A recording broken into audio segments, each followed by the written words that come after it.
I'll make it easy on everybody, and I'm just going to go down the row, starting right to left, and we'll have everybody introduce themselves. So, Kent, I'm going to start with you. Thanks, John. Kent Knight with Elkus Manfredi Architects. We were involved in the New York Genome Center as the architects for that design. I can remember. Brian? Hi, I'm Brian Aronne. I'm a Senior Vice President with Hunter Roberts. You were introduced to some of the projects that we've been involved with by Jimmy a little earlier, but I've spent most of my career building laboratory buildings around New York City, and most recently these 3 projects at BioBat and the New York Genome Center and Stem Cell Corporation. I've had the pleasure of leading those efforts. Chris? Hi, I'm Chris Horch with JB&B. I'm an associate partner, and I worked with Brian and company on the New York Genome Center. We were also involved with the New York Stem Cell Foundation and 375 Pearl as the MEP engineers. Clete? Hi, good afternoon. I'm Clete Casper. I'm Director of Real Estate for Sabey Corporation. We were involved on the IT side with the New York Genome Center and have been working through the adaptive reuse of 375 Pearl, otherwise known as the ugliest building in New York. By the way, it's much prettier from inside. It's the only place in New York you can't see it. And Lois. Hi, I'm Lois Mate from Ennead Architects. I'm an associate partner there, and we were the designers for the New York Stem Cell Foundation Research Institute. Awesome. Okay, so Kent, why don't we start with you? And so what does a scientific company look for when they consider leasing space? What do the users, the scientists, really want? Well, I think we've talked a lot today about connectivity, not only in their workplace with the computers, but also face-to-face connectivity with their colleagues, with people doing like science, and also just connectivity in the live, work, play environment that they're in. They want to have dinner, have lunch with their colleagues, and get together. I did bring, John, just a couple slides of Genome. Sure, I love Genome. It's one of my favorite projects. Let me just take a few minutes and introduce Genome for those of you that may not know about it. It is in the Hudson Square neighborhood, right at that corner, right near Tribeca and Soho on Avenue of the Americas. This is the entrance that we were able to create to the building. It's about a 25-story building. It was completely repurposed. There had been unions in the building, window washers unions, et cetera, that occupied the entire building. Minskoff, who was the building owner, completely, when the unions moved out, he completely renovated the lobby, destination dispatch elevators, new restrooms. And Genome, as you can see in this diagram, took basically the first 7 floors. On the first floor, they have their own conference center and cafeteria. There is a mezzanine at the back of that floor that serves for meeting space as well as some of the lab functions such as the minus 80 storage for the cryo storage. The second floor we have mechanical space and some space yet to be fit out. The third floor is where the J labs are going. 4th floor is all research lab space. The 5th is the genetics labs, the sequencing labs, and the 6th floor is bioinformatics. The top floor, the 7th floor, which has the roof decks, is for their executive offices. This is one of the sequencing labs. We had some challenges with floor-to-floor height as well as the structural load. We met those by actually reinforcing the slabs and doing an open ceiling concept where we could. You see through the glass panel the sequencing labs, which do have ceilings. But flexible lab casework, overhead utility carriers. The sequencing machines there in the bottom corner. In the other slab, the research lab space. You see, if you look closely, some of Chris's handiwork with the chilled beams there, which saved on overhead ductwork height. And then what we've all been talking about is the important breakout spaces, whether it's the roof deck, the boardroom here, these sort of soft seating collaboration areas for breakout meetings. And because the floor plates weren't that large at Genome, we actually interconnected every other floor with communicating stairs. That's just a quick overview, John. Okay, so just a couple of things. One, I obviously have a lot of friends in the room, but for people who don't know me, my name's John Mechanic. I'm the head of the real estate group at Fried Frank, and we had the pleasure of representing the Genome Center in going to 101 Avenue of the Americas. As just a footnote, when Genome was looking for its space, there are actually very few spaces where the zoning in New York actually permitted the use that they were looking for, so we had a limited set of alternatives. We were actually looking for an alternative space. We got down the road, but couldn't conclude there, so we had a very active landlord in Minskoff in chasing us. We were a great use and great for him repurposing the building, so he chased us to come there. And then it turned out that there were many aspects of the building that were actually suitable for us, and the zoning was suitable for us. The zoning has since become more user-friendly for this use, and so it's there are a greater variety of places that people can go to, and other people can speak to that. But I thought I'd just kind of footnote that.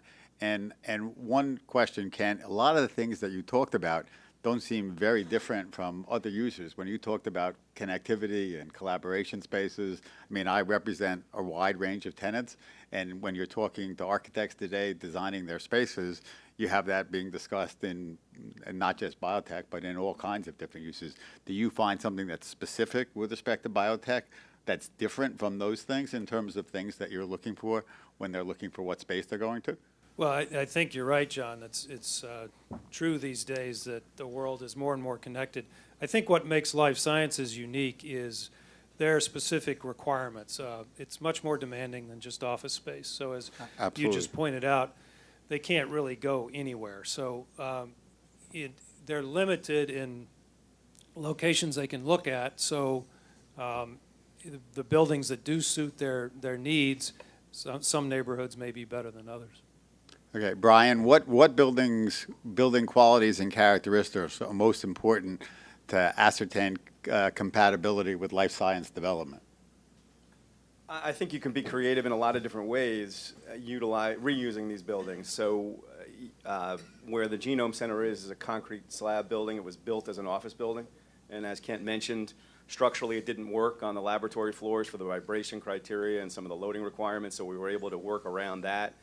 We worked with the low ceiling heights by exposing a lot of the ductwork and not having hung ceilings, so we were able to creatively look at that as well.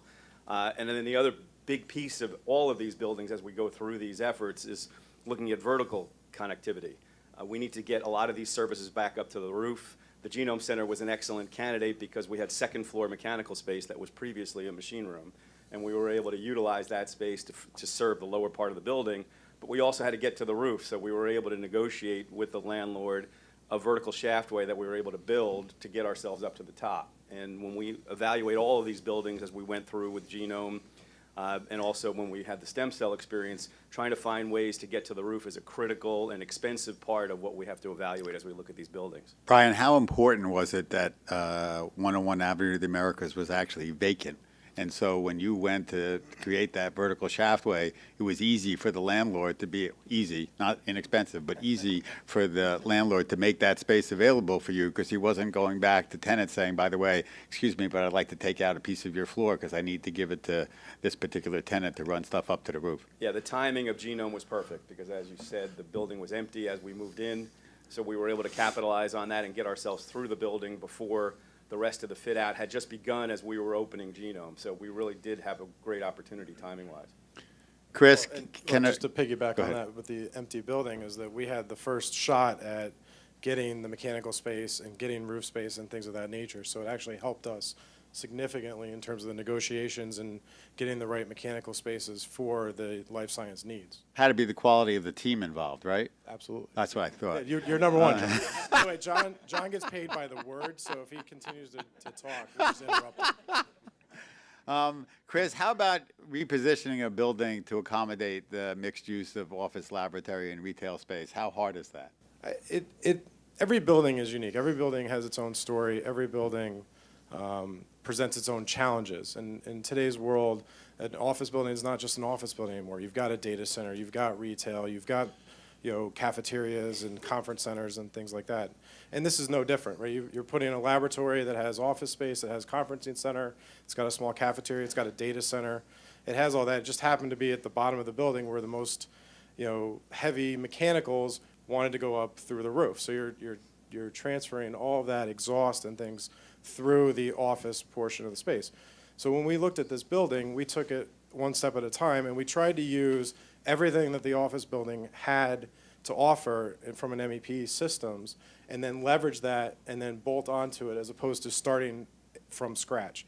So this was a floor-by-floor DX system, so we leveraged that for the office portion of the floors so that our laboratory systems were dedicated just to the labs, which helped us reduce the size, reduce the shaft requirements, reduce the chiller plant and those things that were specialty just for the laboratories. And likewise, we leveraged a generator that was there. And like I said, the cooling towers, we were able to leverage that.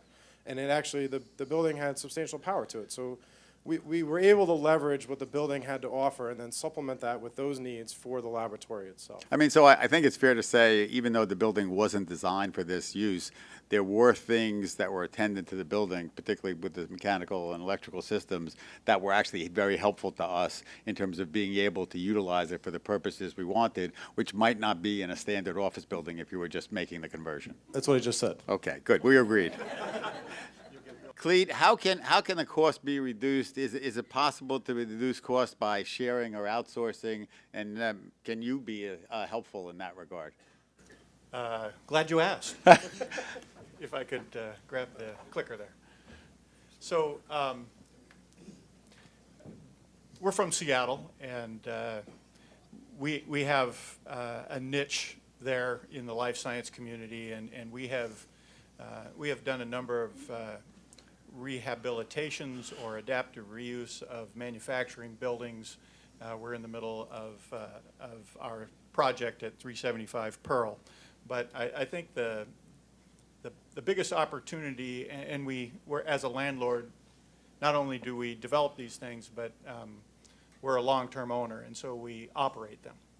And so the biggest thing that we've found is if you have the right infrastructure, then that's the most important part in the long-term ownership, because, like Sven suggested, the industry changes, the people change, the ownership changes, and you just have to plan for change. And so if you have the right infrastructure, beginning with the floor loads, beginning with the floor heights, beginning with the location, and is it in a location that does appeal to the entrepreneurial set, then those are the primary initial foundations of creating a great biotech building.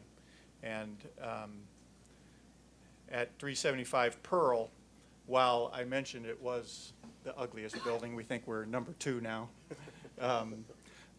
Do I dare ask what number 1 is? We've heard Madison Square Garden, but Oh, okay. Well, I think there's a competition we're gonna do later, and the winner gets $1,000. so while New York looks at this as maybe the ugliest building, we look at it as a beautiful building, especially when it relates to the IT infrastructure that's necessary to support a data center environment, and also perhaps a life science and office multi-use project. We also look at the region, and in Seattle, what we've experienced has been a number of clusters. Not only is there one cluster for the R&D and the headquarters facility, but there's also a suburban quality, like some of the panelists have talked about, where there is a different requirement for pilot manufacturing. It needs to be less expensive, it needs to be bigger, it needs to have growth opportunities. So we've kind of focused around Lower Manhattan and Brooklyn as areas of focus for us, and where we would like to expand into the life science side. Here are some of the components that we were really attracted to. Once you peeled off the panels, you had fantastic views of New York, the downtown skyline, the Brooklyn skyline, and really a unique asset from the inside out. And you can see the ceiling heights there. Our top floor, we have 23 feet. most of the floors are between 15 and 16 feet floor to floor. So a tremendous volume, and that's something that we always look for. So when you're looking at where do you reduce your costs, the ability to have that high ceiling, to be able to move mechanical systems, move electrical systems within that space. Over the long term of the project, things are going to change. And then the most important aspect of our building is the IT infrastructure that is there.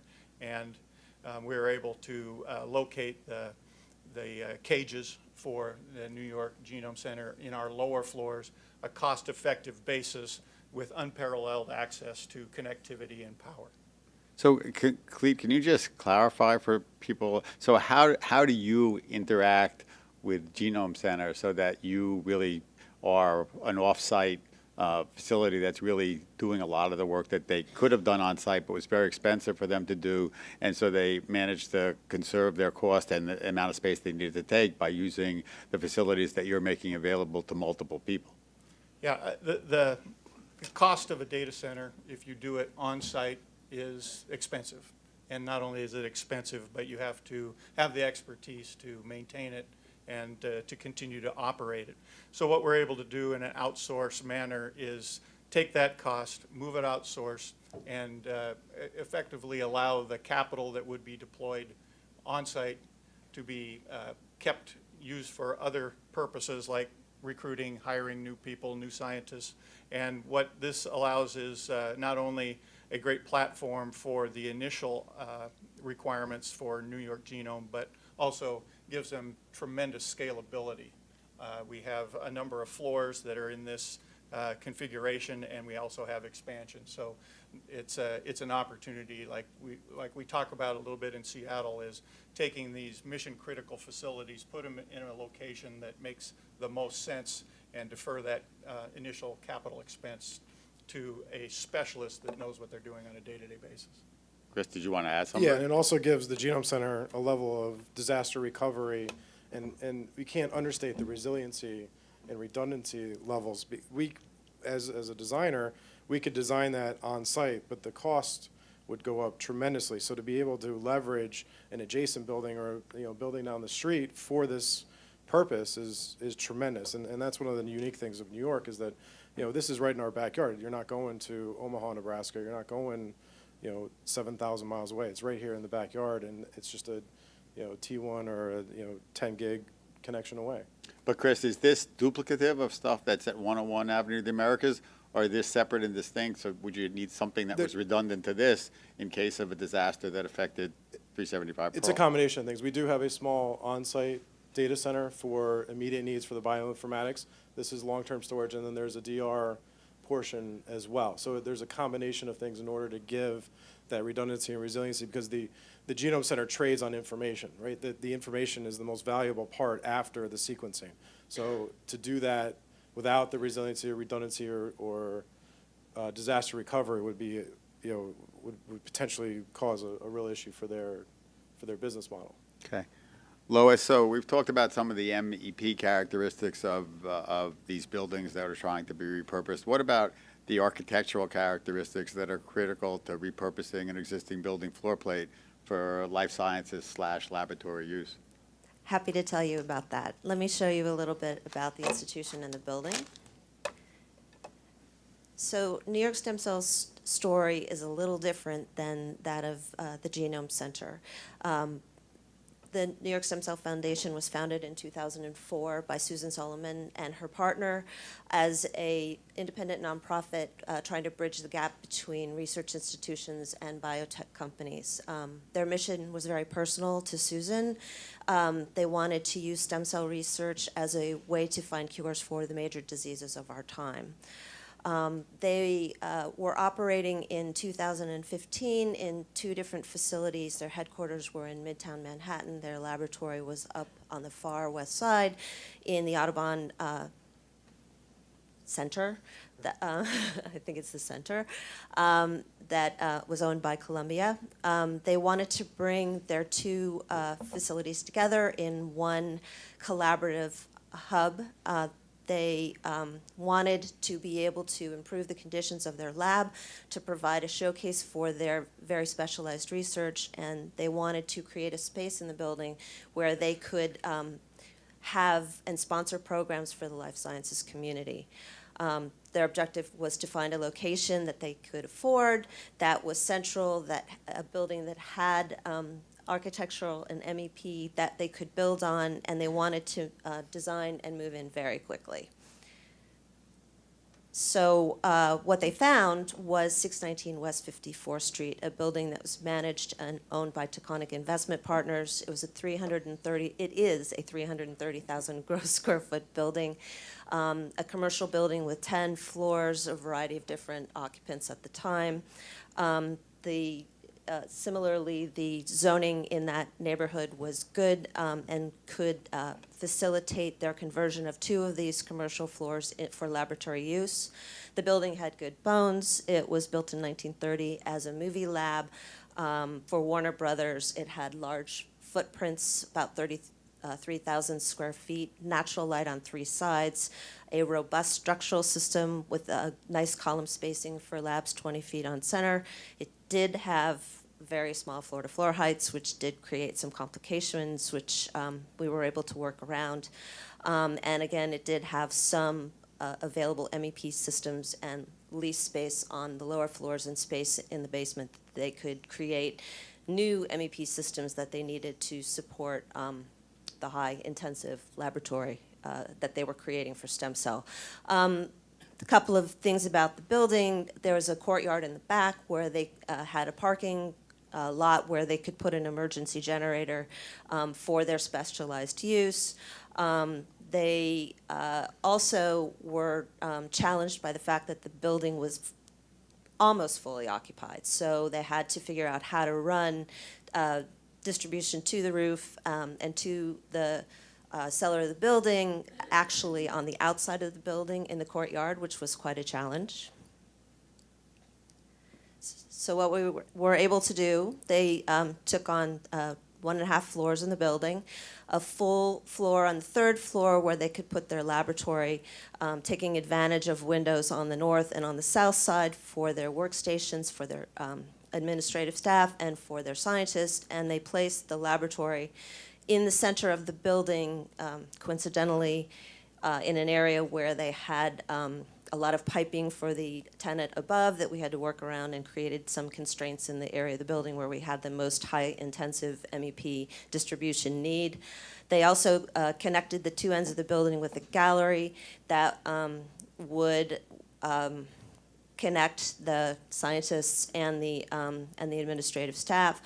A double height connecting stair to a lower floor where they had one flexible open common space that they could fit out in a variety of ways from a furniture point of view. Also a big space for food and for hosting the community that they would bring in for various symposia. One of the requirements was really to create as much open space as possible, a lot of workstations, very few enclosed offices, and the laboratory and the offices are all encased pretty much 100% in glass to allow light and visibility into the lab. How did you deal with the floor-to-floor height limitations? You said you found creative ways to deal with it. What did you do? We have ceilings in the central lab area, no ceilings in the workstation areas, but it was really a lot of coordination, the use of BIM to be able to very strategically work around that existing piping. We ended up having to obviously put drip pans in because it's over the most sensitive space in the facility. Yeah, it was a challenge. We also leveraged chill beam technology Yes. in order to help reduce that quantity of outside air and the air change rates. So by doing that, you're able to reduce that mechanical sandwich in order to help, Brian coordinated and make sure we get the ceiling heights that Lois wanted. Great. Yeah. Go ahead. Do you have another question? No, I'm good. Did you? I have one more slide. Okay. So I think one of the most exciting things about the story here is that Stem Cell opened in January of 2017, and it really, as anchor tenant in the building. It really became a model for what this building could be used for in terms of serving the life sciences. Taconic was able to use the facility to encourage others to be interested in coming to the building and to, in fact, turn this building into the Hudson Research Center. So in August of 2017, they, along with Silverstein Properties, announced their plans to develop 150,000 square feet of life science wet lab research space in the building and committed another $20 million to upgrading the infrastructure of the building to create lab-ready space. And as you can see, it's one of the sites in the city now where life sciences folks can look to find space. Did they have any pre-leasing commitments before they committed to upgrade that space? Or were they relying on the STEM Research Foundation to, in fact, attract other people and to use it as a showpiece for other people to come to the space and making the bet that, in fact, if they build it, they would come? I think it was the latter. They understood the value of the architecture. They understood the value of the client and the way that what they were able to make of this space in order to encourage others to come and to consider this as a potential site. How much were these other tenants being able to capitalize on improvements that you made to the building that would actually benefit them as well, where they could kind of piggyback on things that you had already done, which they wouldn't have to do because you did them already? I think that we can look to Taconic and their commitment and investment made after the fact to have created that. Great.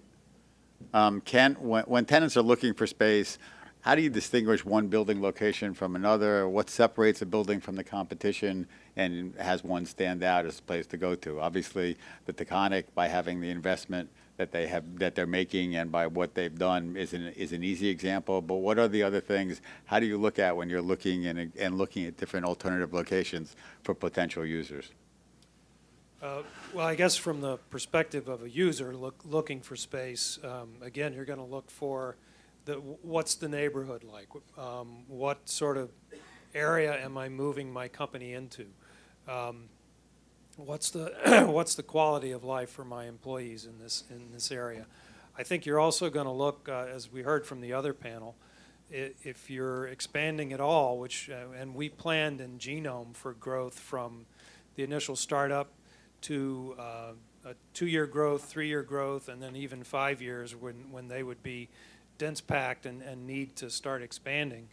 But a lot of these companies, as in the case of the Broad, they grow at a tremendous rate. So they're very concerned about expansion and where they can make that next move.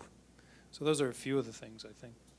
Okay. Brian, what are the infrastructure upgrades that you would be recommending for office building type structures to support life science development if, in fact, somebody's looking at space that's coming available and they're thinking, okay, life science is kind of where the world is going to. I need to kind of upgrade my building and to make it user-friendly for the life science community. And they turn to you and they say, okay, what do I do? What would you be telling them to do? Well, we've acted as part of a team on a number of occasions over the last dozen years in evaluating different types of buildings for this type of upgrade. So we've worked with Chris and his team on a number of projects. And really, you start electrically and you look at the electrical service that's available to a building and what type of upgrades are potential. You're looking at what the building is using on a daily basis electrically. You're looking for emergency power. And there are different levels of infrastructure that can be provided.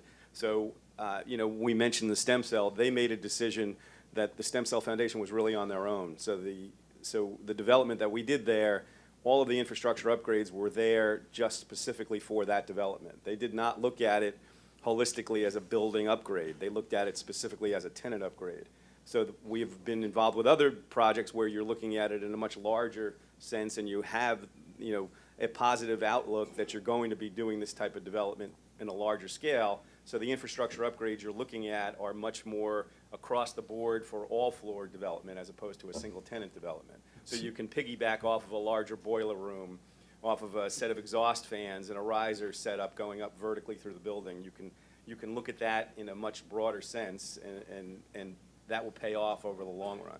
So, Brian, I mean, we talked about, and Lois talked about the fact that when, and you just said, that when Taconic did the development for Stem Cell Foundation, they were focused on solely the stem cell use and upgrading the building for the points necessary. Now that's done, it's been very successful, and now they're coming back and say, okay, now we're going to invest $20 million to upgrade the balance of the building so that we can attract more tenants of that type. If you roll the film back, 2 years, 3 years, and they were coming to you and say, hey, you know what, this is a great idea, and not only can we do this for stem cell, but we could do this for a broader community of life science uses, what would you have done or advised them to do differently so that they could, for those next users, piggyback on what they were doing for stem cell, and how would that have affected the cost of the infrastructure that they were building? Because at that point in time, they would know what they were doing, as opposed to doing it in 2 stages where they realized that the first stage was very successful, and they said, this is great, why don't we do this for round 2? Well, I think it has to be supported by the building owner. The timing aspect of stem cell was such that there was interest in some of the upper floors that were up for leasing, and there was some life science interest in the upper floors. And they came to the building looking at what stem cell was doing and was hoping to be expanding some of the things and the infrastructure upgrades that we were doing. But, it had been too late at that point in time. We had released equipment. We were already developing a project for a specific 33,000 feet of a floor plate, and we weren't doing it for 2 floors or 3 floors. If the decision had been made earlier, we could have easily upgraded the systems that we were providing to support these additional floors of development. Yeah, as I get, and Lois, maybe you can weigh in. So if we're looking at other people who are looking at upgrading their buildings and they're trying to make those judgments, and they may have one life science tenant that they're talking to, but if they're looking forward and thinking to themselves, okay, I'm doing this, but I really have an opportunity, what would you advise them? I mean, you guys are experts, professionals.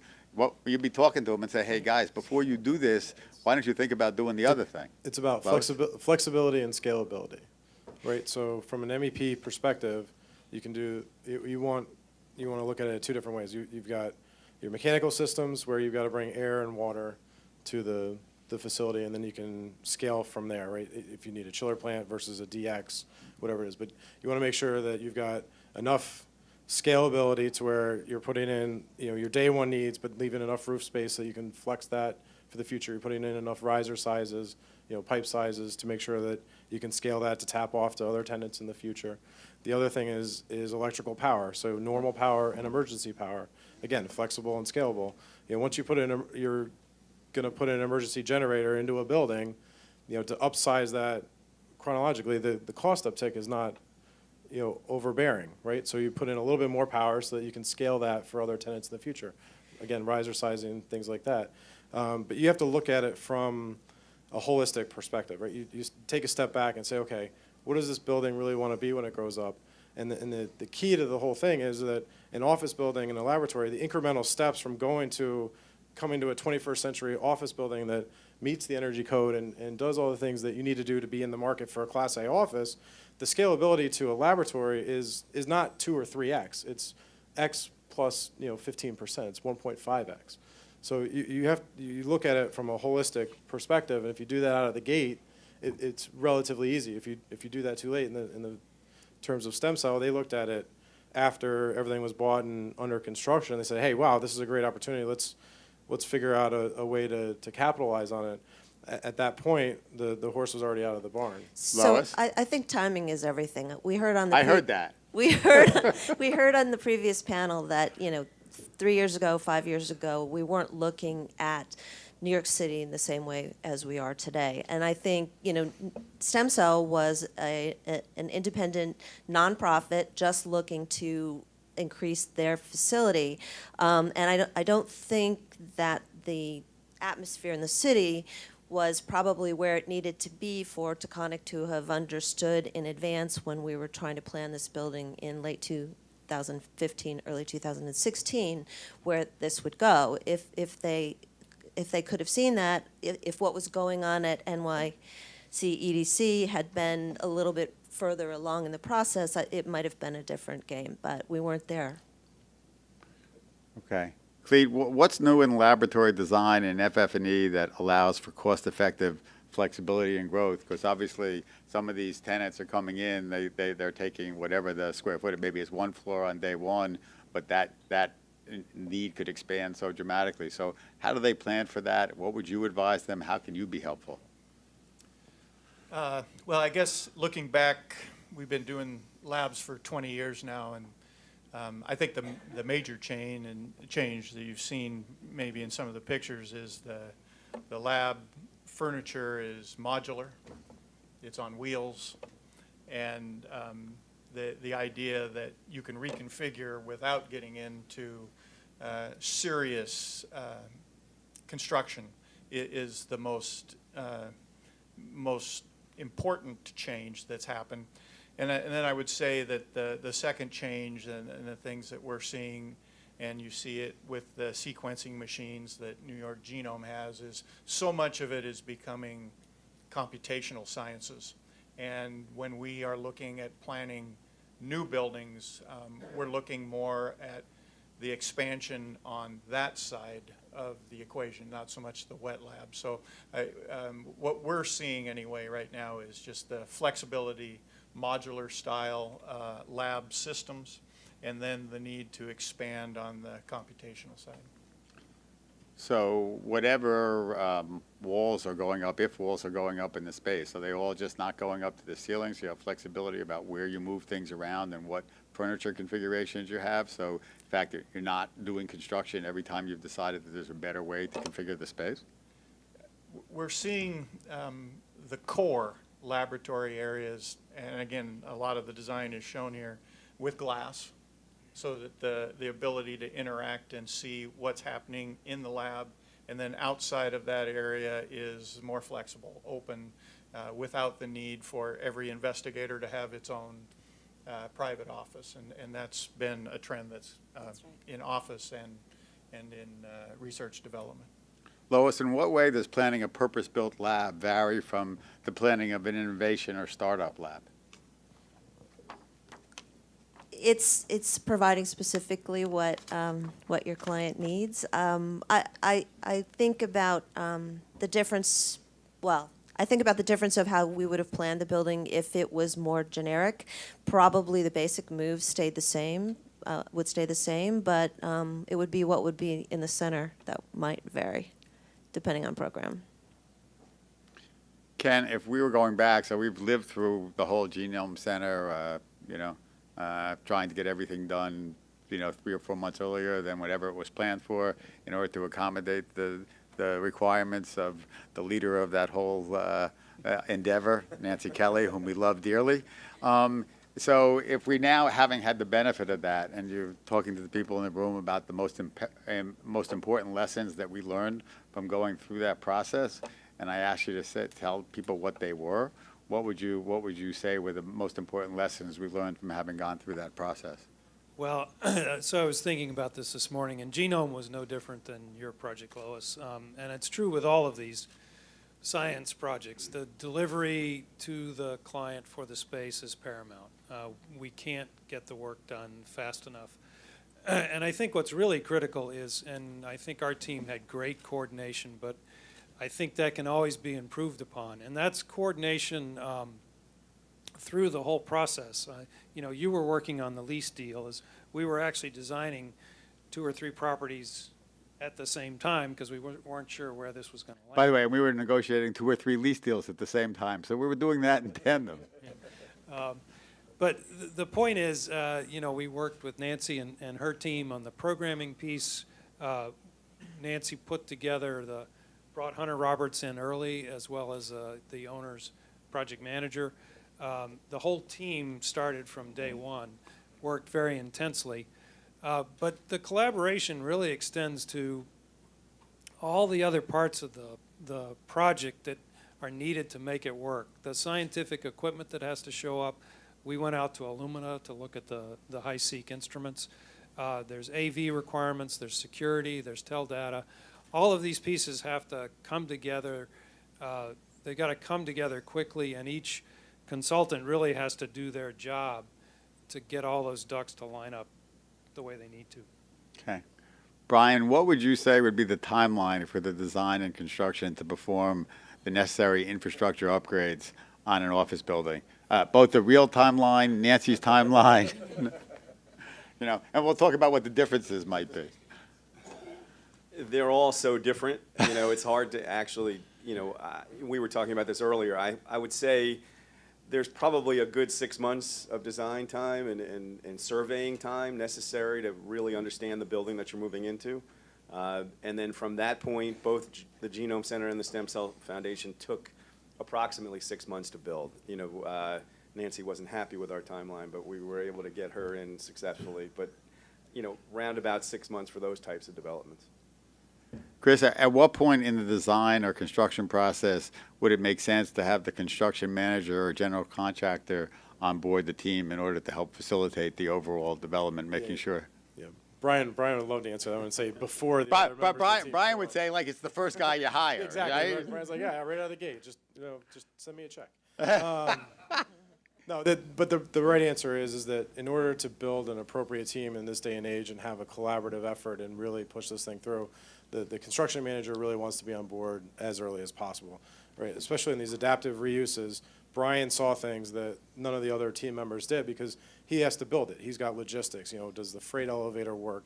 Are we going to have to crane things in? Do we have to do overtime work? You know, in lease negotiations, how many hours do I need on the elevator? You know, am I going to be able to get the workforce up and down? In terms of pre-purchasing equipment to try to, again, meet Nancy's schedule. It's a bad rap. Well, By the meet way, schedule and in the only general. reason everything Yeah. got done and when it got done is because she drove whatever we us. were supposed to get done, Nancy wanted to get done like 60 or 90 days earlier. And consequently, we got done when we were supposed to, but it was Exactly. only because she kept pushing everybody to get everybody where they needed to be. So, Right. So- while it's not really a bad rap, it's really that she was totally push. focused on getting us done. Right, so, all joking aside, but being able to pre-purchase equipment, have it ready to go as soon as, you know, the design documents are completed. And you know, having Brian on board and Hunter Roberts on board early is a significant help to the team and really pushing us forward. If I can just add to that for a second, because we saw two different types of timelines between the Genome Center and the Stem Cell Foundation. The Genome with Nancy, you know, the team was created prior to site selection. So we actually went and surveyed buildings all around the 5 boroughs and were part of the team in making that selection. And we prepared budgets for various, you know, different buildings that we were interested in and some test fits that we had done. So there was always a clear level of communication about, you know, how expensive this was going to be. These are expensive developments. There's a significant amount of mechanical infrastructure that needs to be put into these types of developments. When we got into stem cell, we got into it at a much later point in time. And, you know, when we initially started creating budgets for it, the sticker shock, I'll call it, of the type of expenses that were out there was something that was a surprise to them as an organization, the amount of cost that it was going to take. So it was it was a different set of timing, and I think coming in early and understanding that from a financing perspective, from a fundraising perspective, it's an important part of, you know, how to make a successful project. I mean, and I would say that we, in the Genome Center case, we had gone down the road with a building that actually worked for us zoning-wise, and on an economic basis, if you look straight at the economics, it was much more attractive. When you started filtering in, as we did the design and all the things that we needed to incorporate into that building, which hadn't had some of the built-in benefits that 101 Avenue of the Americas had, as you did that calculation about what we'd have to put into that building, which seemed on its face to be a less expensive alternative, it became clear that even though the rent in the other building was significantly higher, the overall net effective cost to the Genome Center was significantly lower by going into the building that had things that were built into it ahead of time. So unlike, you know, the Stem Cell Foundation, there were things that we didn't have to do that were already there, even though there were still upgrades that we needed to do. So having that insight at the outset as you're going through site selection and as you're going through, it's really what the net effective cost is going to be for you in terms of the things that the improvements you're going to make, as well as what the ongoing cost is of carrying the space going forward, and the ability to make sure that you've got all the variables in place when you're doing that site selection is obviously critical to coming up with the right decision for whatever tenant or entity you're either representing or whichever tenant entity you are. Clete, when we talk about these projects and recruiting and retaining talent is obviously a major component. You know, necessarily if you build it, they may not come depending on where you are. So what do you think helps attract and retain that tenant? that talent? Beer, Beer in large quantities? large quantities of beer in multiple outlets. That, by the way, that can be in multiple locations. Yes, well, I guess the fact is that recruiting is a very important part of the successful long-term operation of the entity, and so I think quality of life is a broad answer to your question. We found that if you can find that manufacturing building that has some component of view or waterfront or park, that layers onto the physical qualities of the building, that really helps. That a lot of these individuals are high-powered individuals coming from San Diego or San Francisco, and you need to give them something that has that cool factor.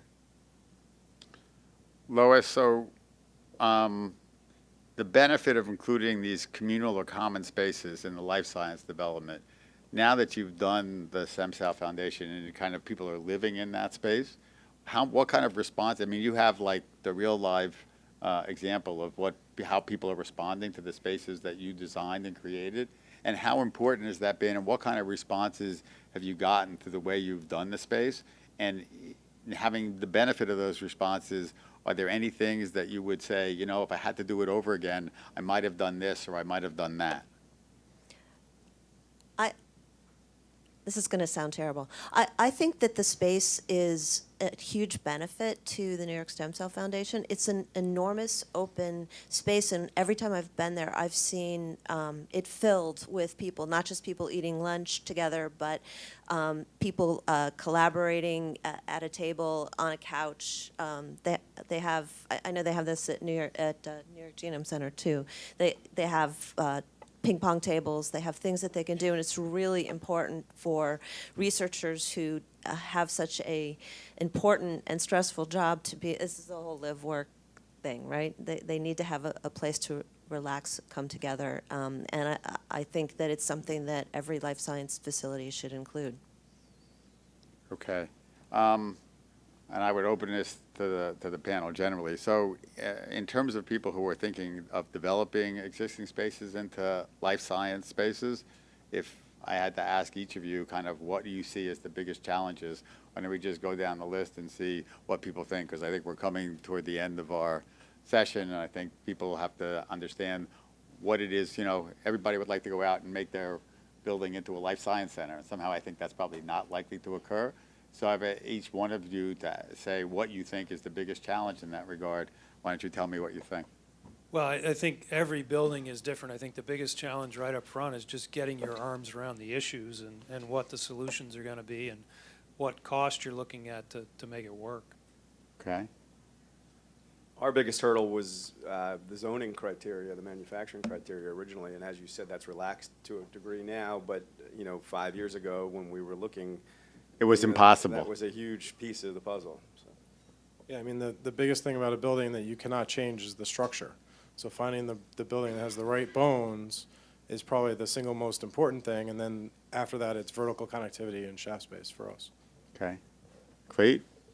I think for us, it really boils down to the return on investment.